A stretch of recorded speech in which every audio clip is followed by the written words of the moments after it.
Hi everyone and welcome. We're in my wormery and we're going to feed some worm bins. I've got a couple bins here. I've got some statistics here in front of me so we can just reference where we stand with these things. The two bins here behind me, they've been set up in their third horizontal migration. It's been 6 days since I last fed them, and their ages are, the oldest, 182, is right here, 182 days. And 153 days over there. A couple other interesting statistics I've got over here. This bin has already been fed 23 times over its life, over the course of 182 days. And this 153-day-old bin has been fed 20 times. So this will be feeding number 24 and 21 for these bins. The other two bins over there on the edge, they're now at the 116-day age, and have both been fed 14 times. This will be feeding number 15 for those after 8 days of not having been fed. So I'm going to get those out onto the bench here and we'll get to work. Okay, so now I had started the camera after I had already removed the covers from these bins, but these bins were covered with a couple other bins similar to this, and kind of creating a terrarium top to keep the moisture within the in the environment. And there was also a piece of paper covering this as well. So I removed those to streamline things. Let's take a quick peek through here first. I guess the main objective being to allow some time for this material to get depopulated, allow the worms to find their way into this new space that was created for them. And then in the end, it'll be all about depopulating the container, getting the worms out of here, and then harvesting these castings. So now, to give us a better view of what's happening in this new feeding zone over here, I'm going to use this yellow container and I'm going to scoop out all the leaf cover that's in here first, just so we can get a better look at what's happening. Last time we fed, I'm not sure what it was that we gave them, but it was probably something that they would probably consider to be irresistible, probably something like a watermelon or something that would help draw them out of the old compost and into this new feeding zone. So yep, I'm starting to see some hunks of watermelon rind here. All the meaty stuff has been chewed off, and only thing that appears to be remaining are the rinds. But I think in general, let's just see if we can get a sense of how we're doing as far as worms in here. It definitely seems to me like we're doing pretty good as far as getting worms out of here.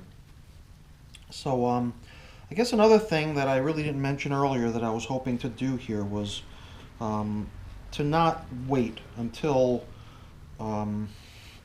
some point at the very end to try to get all these worms out of here. I was kind of hoping that in this first couple feedings that I'd be able to draw a large number of worms out of the compost, and then go ahead and scoop them right out and get them out of here. If you've been watching my videos, then you'll know that I've got this new outdoor bin going. It's been going for a few weeks now, although I've not really done many videos focusing on it. And it did start with what appeared to me to be a fairly small number of worms. And I keep thinking to myself how much I would like to get the action in that bin started, kind of pick up the pace there. So you know what I'm going to do? I'm going to go ahead and scoop these worms and their food and their everything that's in this pile here. I'm going to scoop them out, and they're going to be relocated into the outdoor worm bin. So why don't I grab something that we could place these little guys into, and then we'll rebuild this feeding zone to help encourage the ongoing depopulation of the material. For that purpose, I've got my my little green tub over here that I use occasionally for various things, and I'm not going to do much more than just lift these little guys out of here and drop them into the little transit container. You can definitely feel there's a lot of worms in here.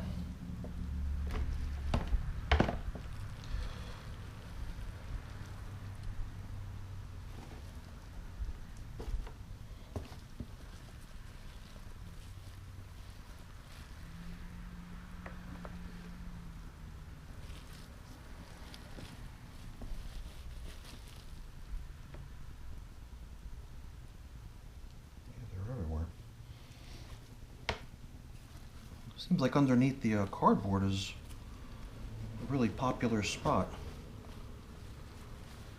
It almost overlooked checking there, but that appears to be where a huge number of them can be found.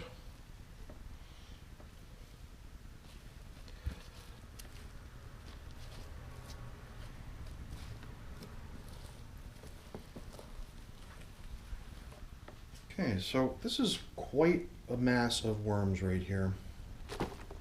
Let's just pick through it a little bit and see what we got. Yeah, you can see they're in there all right. There's a whole bunch of them in here. A lot of them are just making their way down through the material because of the light overhead. So, oh, a couple of them are trying to escape. Let's keep them where they are. All right, so these guys are outward bound, heading to my outdoor worm bin. And let's rebuild this feeding zone so we can keep this action moving. Okay, so now what had served here previously as the dividing wall is really mangled. Somewhere between it deteriorating from the moisture but more likely being chewed away by the worms themselves. I believe its ongoing purpose is better served as bedding for this rebuilt feeding zone. So I'm just going to incorporate it into the bedding on the bottom here, kind of spreading it around along with the rest of the cardboard that's already present in the bottom of this bin. And just to sort of get this concept of a dividing wall continuing on, putting in a new fresh piece of cardboard in here. It's kind of like the idea of having a delineation between the feeding zone and the old vermicompost. Now I think we had used fruit in the past, but for this go around I'm using greens, veggies, parsley, I guess maybe some cucumber in here frozen, and in addition to that I'm gonna give it a little dose of grit because that always helps.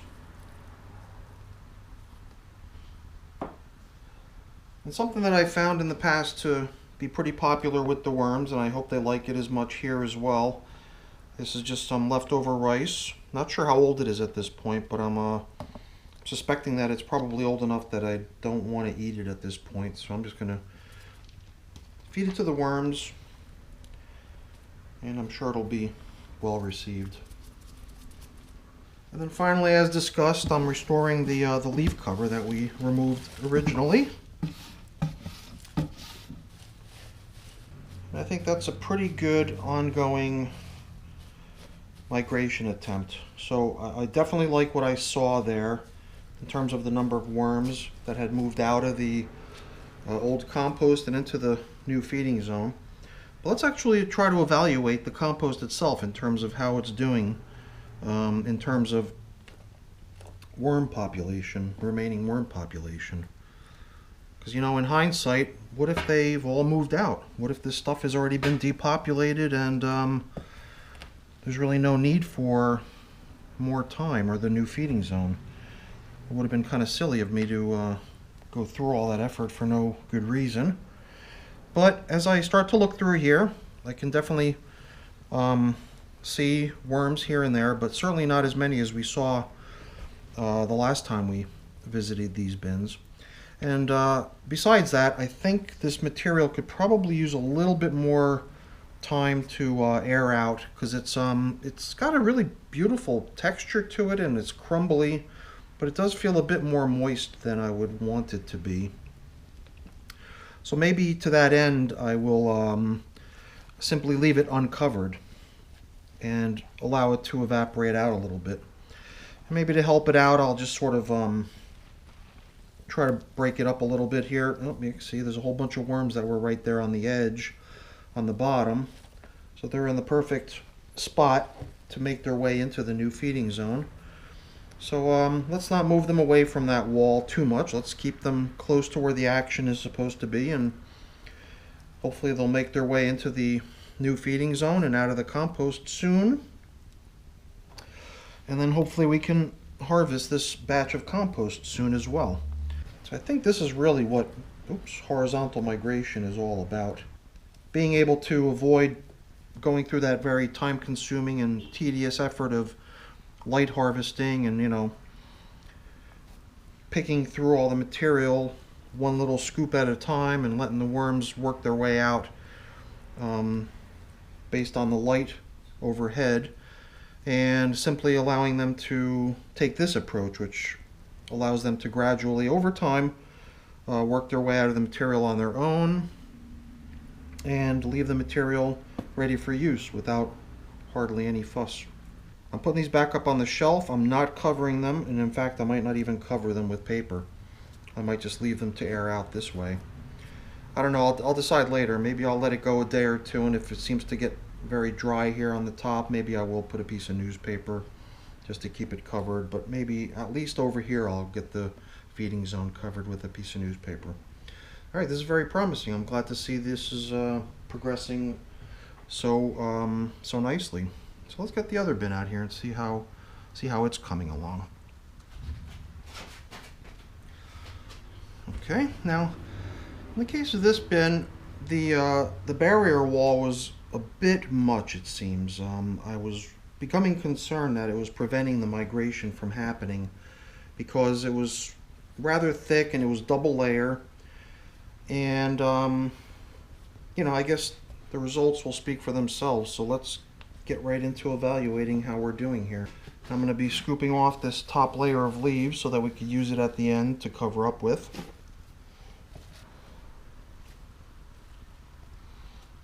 Okay.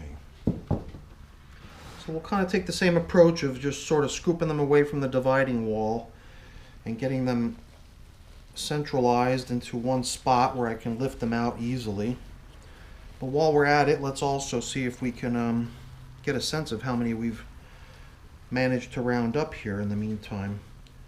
And also at the same time see if we can get a sense of how much of their food they've consumed. My little green bin here, and go ahead and start scooping them out.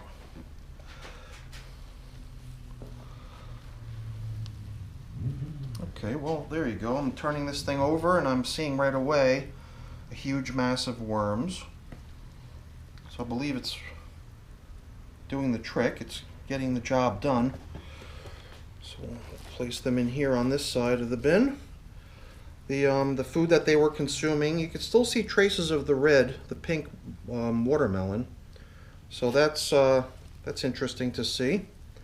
Kind of thought it would be more or less depleted at this point. But yes, this is chock full of worms. This first handful of stuff that I removed. So let's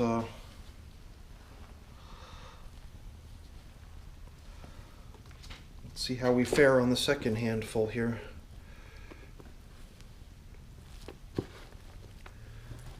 Okay, here again, much of the same. Very densely populated pile of food and bedding. Definitely doing its job in terms of getting the worms out of the compost and rounded up for relocation purposes. I think this cardboard, we're going to just keep this cardboard in the bin so that we have some bedding to rebuild with. Okay, I think just a couple more scoops down here. Hopefully we'll be able to get a few more worms out of here.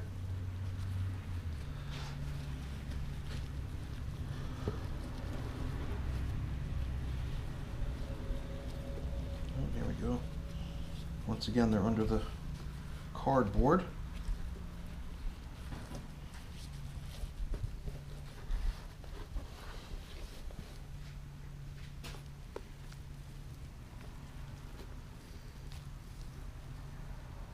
Okay, we're doing really good here. Like I did before, I'm just going to try to preserve some of this cardboard that came out and keep it in this bin. Let's take a peek under here on this side too.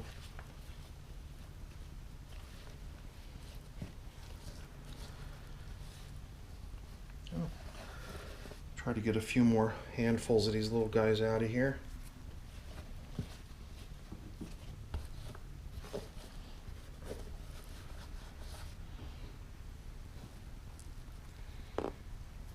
Okay, we're doing pretty good. And this green bin is getting quite heavily populated with worms. It's got some good weight to it. Whole bunch of volunteers all set to get relocated into my outdoor worm bin. The retaining wall was punched through in a few places, got some holes placed into it last time, just to see if we can aid in removing some of the material that was preventing the worms from finding their way into this new feeding zone. So I think along those same lines, I'm just going to take these two pieces right here and also use them as bedding down here. And there's enough of the old retaining wall preserved that we can just continue to use it as is, I think. I had created a replacement, but we won't need it. Let's feed up this newly rebuilt feeding zone. We'll just take the remainder of what's in this bag of greens. I think as the food supply begins to dwindle down in the old compost, the worms are going to just eventually want to make their way into the new feeding zone. A little bit more grit, as we know, always helps. I'm just going to go ahead and put the remainder of this cooked white rice into the feeding zone as well. Okay, pretty good. We'll just cover these guys back up with the old leaf matter that we took out previously, and we'll get these guys back up on the bench. Oh, but you know what? Before we do that, let's take one more look at the material like we did previously, just to see if we're really getting the types of depopulation action like we're hoping for. So here right away you can see a fair number of worms, but then again I am picking around pretty close to the dividing wall where we know there are a fair number of worms making their way over to where they can sense the food supply being plentiful. And like we did before, we're not going to try to get them away from the feeding zone. We'd like to keep them over here close by, so that hopefully they just continue on their journey and make their way across soon. And I guess over on this side we're going to be hoping to see fewer worms as we scope out the material. Well, here I'm seeing maybe a few more worms scattered throughout the material than I saw in the other bin. The material here is also a little bit more damp than I would want it to be. I mean, some people might think it's perfect. I'm just used to my stuff being a little bit more dry. I mean, some people might say that this is actually really where it should be. Alright, all in all, I would say that this horizontal migration approach is actually working pretty good. Quite nicely. Just the way it should.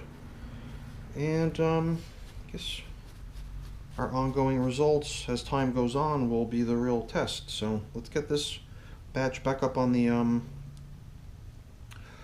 shelf and let it continue.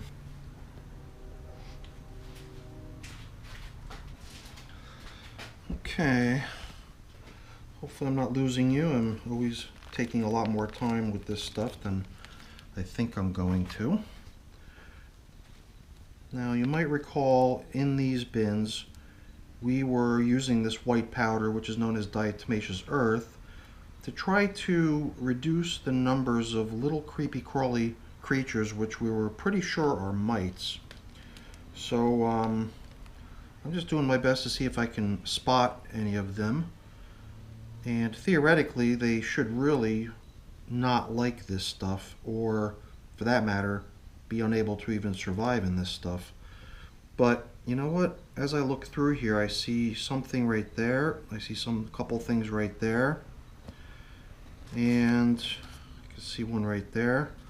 So it seems like either they've found little oasis sections on this paper that are free of the diatomaceous earth, or the stuff is having no effect on them. or the stuff is wet. And if the stuff is wet, it's my understanding that the stuff doesn't really work the way it's supposed to cause the insects discomfort or pain. So that's just our little check-in on the diatomaceous earth test. So let's just press on, because that wasn't really the focus of today's visit. Today's focus is on feeding, getting these little guys fed. So for now, I'm just going to stick to what I've been doing in these two newest bins, which is feeding down the center. And if you've been following along, you might remember that within these bins, there were all kinds of slow composting hard materials, as well as here is that unusual little test object that we always keep bumping into, which is the cork, which is definitely a slow composting item. A cork just does not seem to compost at all. So I'm always skeptical of whether or not it's worth keeping them around. Okay. So I don't know what this long stringy item is, but it doesn't seem to be edible for the worms, so I'm removing it. Okay. And the other slow composting material that we always bump into in my bins is the corn on the cob, or the corn cobs themselves. The corn that was on the cob is long gone at this point. And in order for them to finally make their way through the cob itself, it takes a fair amount of time, but it always seems like they start with the middle. So you can see they pretty much burrowed through this at this point. Then they'll eventually start consuming it from the inside out. So just got to give it time. Just got to give it time for that to happen. And if you're patient, you'll see it eventually happen, but it does take a really long time for it to happen. Now we are seeing some of the signs of their previous feeding, which I believe was melon, because I'm seeing watermelon rinds in here. And this is paper, I guess, cardboard. So we're just going to pile up all these slow composting bits of food and any leftover bits of food that were not eaten from the last go around. Set them off to the side, just so we can create a nice little pit for them down here in the middle.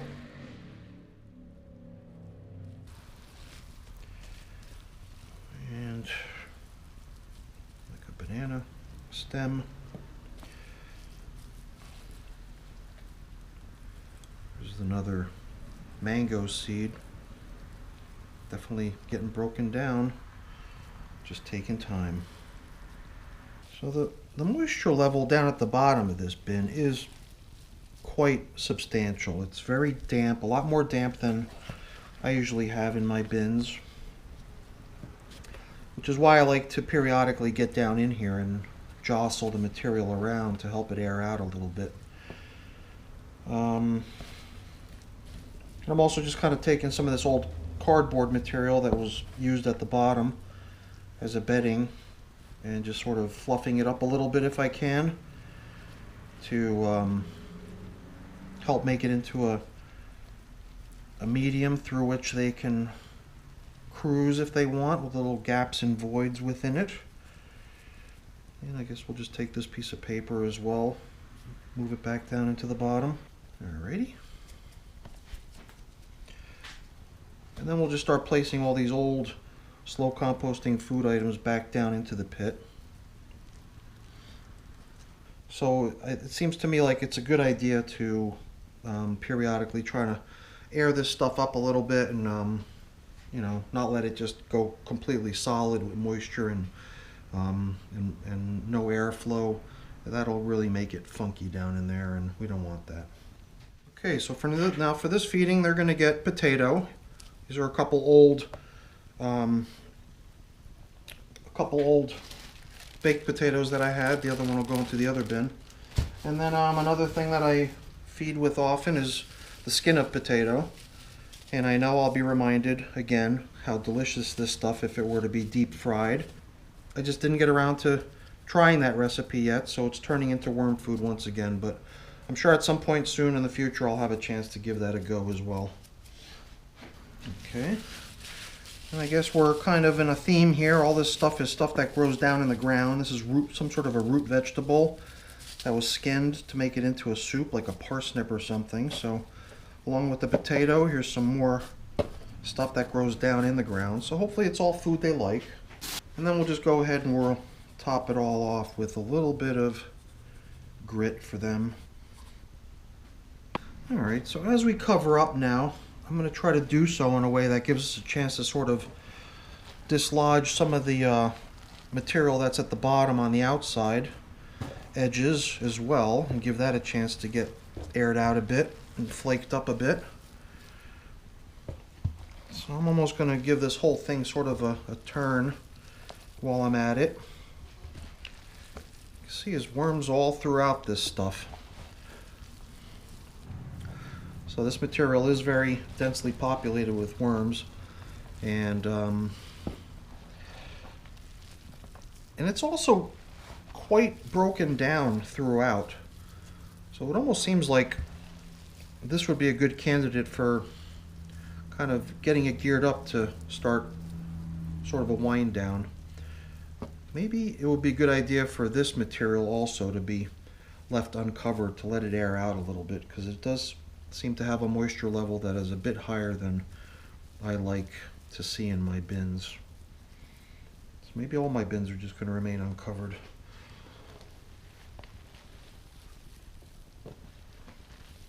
Scoop everything up here. Lots of worms.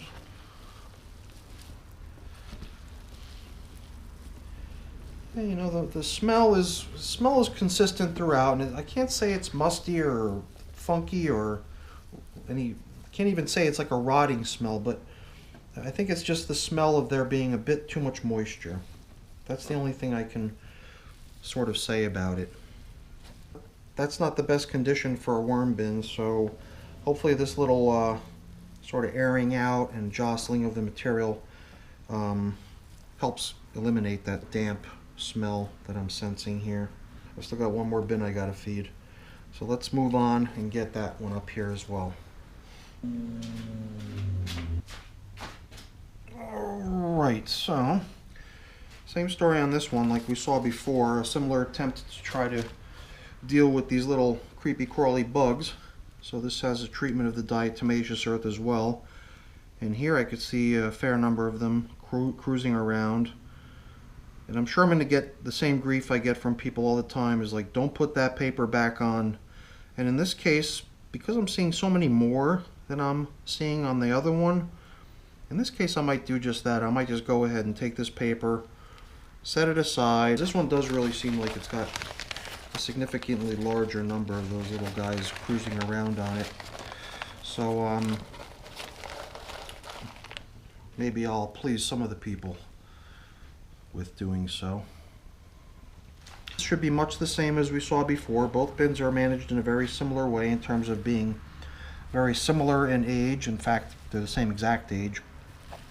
Same number of feedings, done on the same intervals and everything, so shouldn't be much different. We'll get all these slow composting food items set aside, all the corn cobs, all the mango shells, mango seeds. Here we have some scraps of the old previous feeding. The material here though doesn't seem to be as damp, at least on the edges it doesn't seem to be that way. Seeing more banana stems, usually the banana peels and the fleshy material that remains on the banana peels, all that gets gobbled up pretty quick, but the stems take a little bit longer. They're a little bit more woody, a little bit more tough. Definitely like to see that the mango shells, which if you ever handled or tried to squeeze a mango shell when it's freshly removed from the mango, it's hard as a rock practically. So they'll burrow in there, they'll eat out the inside of the seed, and then the shell part of the seed eventually gets consumed as well. It takes a little bit more time, but it too gets consumed, so you just have to be patient and give it time to happen. Okay. Some of these mango seeds are really just paper thin at this point, hardly anything left of them. So like we did before, we're going to see if we can salvage some of the old paper that we find down in here to sort of be a little bit of a bedding for them down low. See, now I'm starting to catch a little bit of a whiff of that smell. And it's interesting, you know, now that sort of reminds me, and I think I know what it is now. I don't think it's moisture. I think it's a food that I had added 2 or 3 feedings ago. I had taken some old cooked quinoa grain, and I had definitely noticed when I poked into the pile of quinoa after the first week that it had this unusual stinky smell to it. And then in the last feeding too, when it was still sort of in an intact pile and I stumbled on it, I was able to smell that. So I'm sensing that even though I can't see the quinoa in here, there probably is a certain amount of it remaining in here that I'm able to smell, and that's probably what it is. So it's probably not even a matter of it being moist or damp. It's just one of the food items that I had given the worms recently, and I guess it still needs a little bit more time to be eaten up. And until it gets eaten up, it's going to be kind of stinky and a reminder of the fact that it's still there. So that's fine. Here inside this mango shell or mango seed, we can still see some of the seed material, and the seed material I think is what they really like the best. Probably has the greatest amount of nutrients in it. So they're gonna eat all that out first, and then they'll continue just eating the shell itself. Let's go ahead and get the next feeding in here. More of the same. Here's that old baked potato that didn't get eaten. Becomes worm food. More potato skins, which at some point will get fried and eaten. I'll have to try that. I did mention this because I always get these from my mom. And I mentioned to my mom how one person always comments on the fact that, hey, that's not worm food. You should be putting that into the deep fryer. It's a delicious snack. So I did ask that person to continue reminding me of that, and I'm sure I'll get another reminder of it here. But not this go around. They're not going to be fried this go around too. They're just worm food. But maybe at some point in the future we'll give it a try and see how this stuff tastes. It's probably tasty. I can imagine that it's probably a good, yummy snack.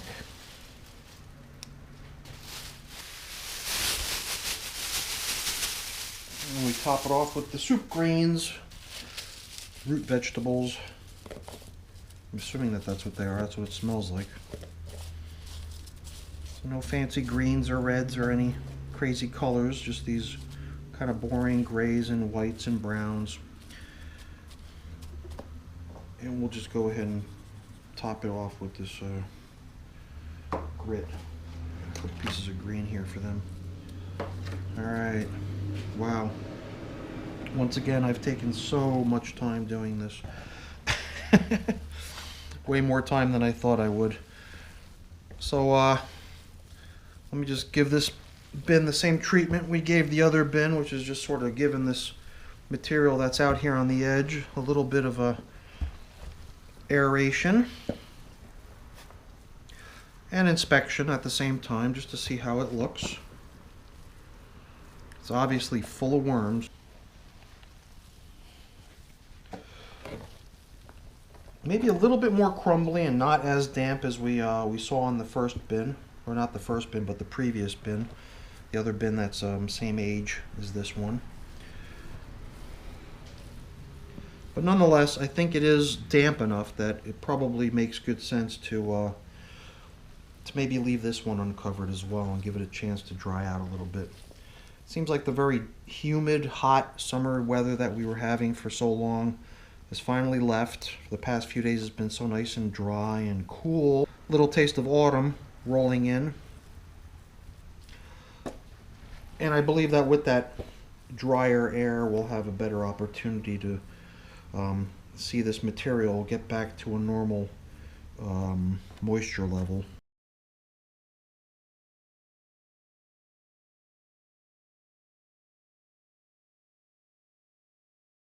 Here we are, we're outside at my outdoor worm bin with the worms that we collected. So we're just going to go ahead and remove the covering. And even though I haven't been really showcasing the activities of this bin very much in my videos, I have been maintaining it and I've been feeding it from time to time. And most recently I did a lot of pruning of my vegetables in my garden. So these were all leaves off of the cucumber and off the watermelon plant. And previously I had pruned tomato plants and fed those leaves to these worms. But now here I've got a cantaloupe melon. The cantaloupe melon was attacked by something. It was full of all kinds of teeth marks. So even though it smells great and it looks like it was off to a good start, it did sort of get screwed up, and it was actually starting to turn yellow, so I decided it's time to turn it into worm food. So it's in here as well as worm food. So we're going to just push some of this stuff off to the side so that afterwards we can cover up again. But as long as we've got my my gloves on, why don't we take a little peek inside the material to see if we can see any worms. Yep, here and there I could see a few worms. This was populated with a combination of European night crawlers and red wigglers.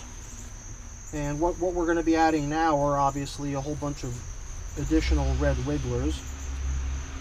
But I would certainly like to see the activity in this bin pick up a little bit. So I'm going to be glad to have this additional population of worms added to this bin to help move along the composting in here. Then I'll also be able to start increasing the amount of food that I throw in here as well. Let's start putting them in.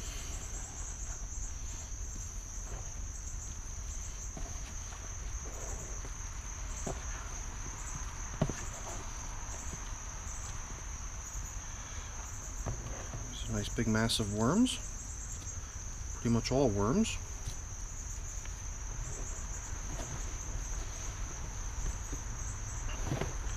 Here we've got some cardboard and some food, but quite a few worms also.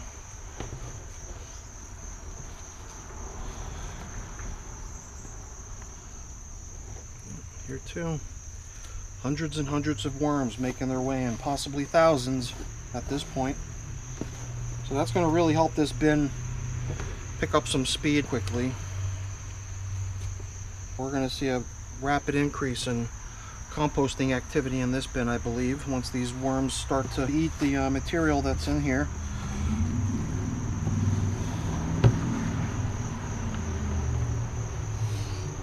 Here again, another massive load of worms, almost entirely worms from what I can tell. Maybe a little piece of melon in there. Not many left in here, but still huge number actually. Quite a few in here still. So that's a lot of worms, you got to admit. Alrighty, let's see if we can get the last few stragglers out of this green bin and into their new home.